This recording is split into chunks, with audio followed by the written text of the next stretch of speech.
នេះផងដែរគឺភ្ញៀវគាត់ខលមកកំងជាមួយនឹងភីសារបស់យើងខ្សែធំជាងគេបងប្អូនយកជាតិគ្រឿងសមុទ្រឥឡូវខ្ញុំចាប់ដើមរៀបចំនេះផងដែរគឺជាសបកនំរបស់យើងបងប្អូនគឺដោយសារតែភ្ញៀវគាត់ខលកំងអញ្ចឹងគឺយើងដកចេញមកខាងក្រៅទុករយៈពេល2-3នាទីដើម្បីឲ្យសាច់នំរបស់យើងឡើង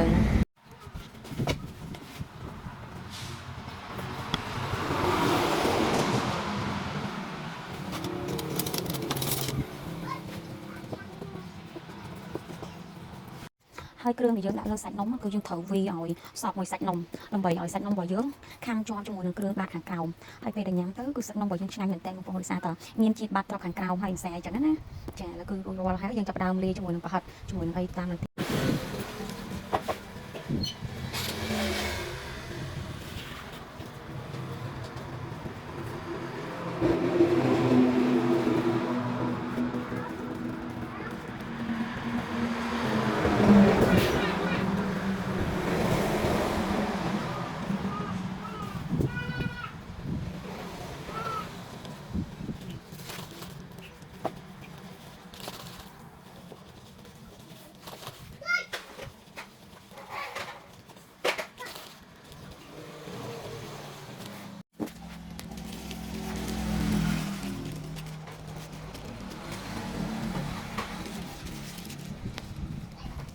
លាយប្រហិតដោយសារតែភ្ញៀវចូលចិត្តប្រហិតច្រើនពេលអញ្ចឹងយើង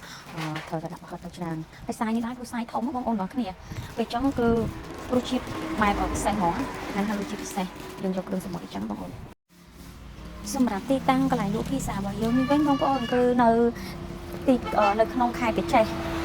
ភូមិកពោបដោយផ្លូវពីរង្វង់មូលខ្លះស្ទុះមកគេហៅថាផ្លូវអាសៀនណាបងប្អូនទាំងអស់គ្នាគឺជិះមកត្រង់ខាងស្នួលគឺនៅភូមិកពោហ្នឹងមានកន្លែងលក់ភីសាតែមួយទេបងកុំភ្លេចចូលសាកញ៉ាំទាំងអស់គ្នាណាអរគុណច្រើន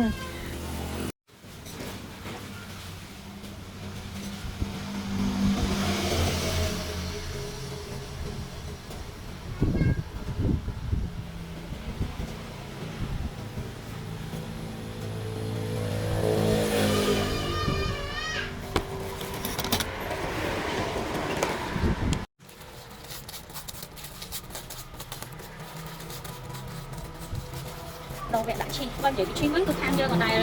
ខាងទេបងប្អូនដោយសារភីសាឆ្ងាញ់ដោយសារឈីដល់ពេលឈីតិចចឹងទៅគឺរសជាតិអត់សូវឆ្ងាញ់អញ្ចឹងចំអ្នកលក់ចូលចិត្តរសជាតិឆ្ងាញ់ហើយដិតដែរហើយក៏សម្រាប់ភ្ញៀវខ្លះក៏ចូលចិត្តបែបបដុកបើរសជាតិបែបបដុកយើងធ្វើតាមបែបបដុកហើយសម្រាប់យើងខាងអាស៊ីនេះគឺយើងធ្វើរសជាតិតាមបែបអាស៊ីហើយចឹងគឺភ្ញៀវគាត់ពេញចិត្តដោយសារតែការញ៉ាំក៏ខុសគ្នាមែនទែនអញ្ចឹងខ្ញុំគឺភ្ញៀវគាត់តែប្រាប់រសជាតិអញ្ចឹងទៅសម្រាប់យើងអ្នកលក់អូខេធ្វើតាមរសជាតិភ្ញៀវគាត់ហ្មងអញ្ចឹងណានិយាយពីឈីយើងវិញបងប្អូនគឺដាក់មកឆ្ងាញ់ឲ្យហ្មងអ្នកចូលចិត្តញ៉ាំជាមួយឈីច្រើនគឺមកខាងខ្ញុំគឺត្រូវតែបងប្អូនដោយសារតែឈីតតែដាក់ឲ្យច្រើននេះគឺឆ្ងាញ់ញ៉ាំមកឡើងអីហ្មងណាហ្មងហើយយើងដាក់ជាមួយគ្រឿងសមុទ្រទៀតហ្នឹងរសជាតិពិសេសខ្ញុំក៏ចូលចិត្តគ្រឿងសមុទ្របងប្អូនអាចមើលជាមួយនឹងឈីរបស់យើងបានគូឡើងក្រាស់ខ្មឹងចាំបងប្អូនហ្នឹងបានរសជាតិឆ្ងាញ់ហើយអេមតែម្ដង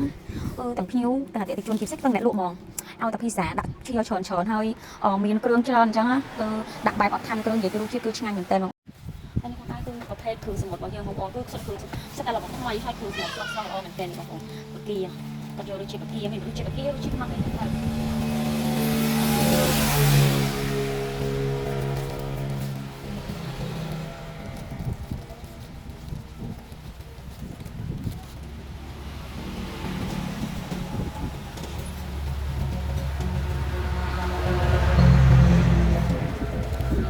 ដាក់ topping ឬមួយដែលយើងដាក់រូបម៉ូដនៅលើហ្នឹងអញ្ចឹងណាដើម្បីឲ្យមើលទៅតាក់ទាញហើយ cute ហ្មងជាពិសេសម៉ូដដែលគាត់តែខលមកកំងនំគាត់ចូលចិត្តបែបគាត់និយាយថាមកឲ្យរៀបចំទៅមើលទៅឡើងតំណងហើយ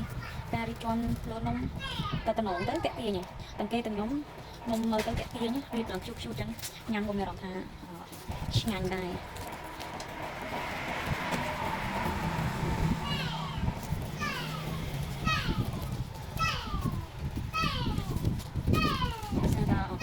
វាស្រាប់បងប្អូនអញ្ចឹងយើងត្រូវការជ្រៀតពេលយើងជ្រៀតទៅគឺ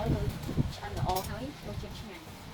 តែមកទៀតគឺយើងដាក់ក្លិនស្លឹកក្លិននេះសម្រាប់ពួកអឺរ៉ុបជំនាញចូលចិត្តខ្លាំងតែសម្រាប់យើងអាស៊ីយើងដាក់មកបានហើយរួចរាល់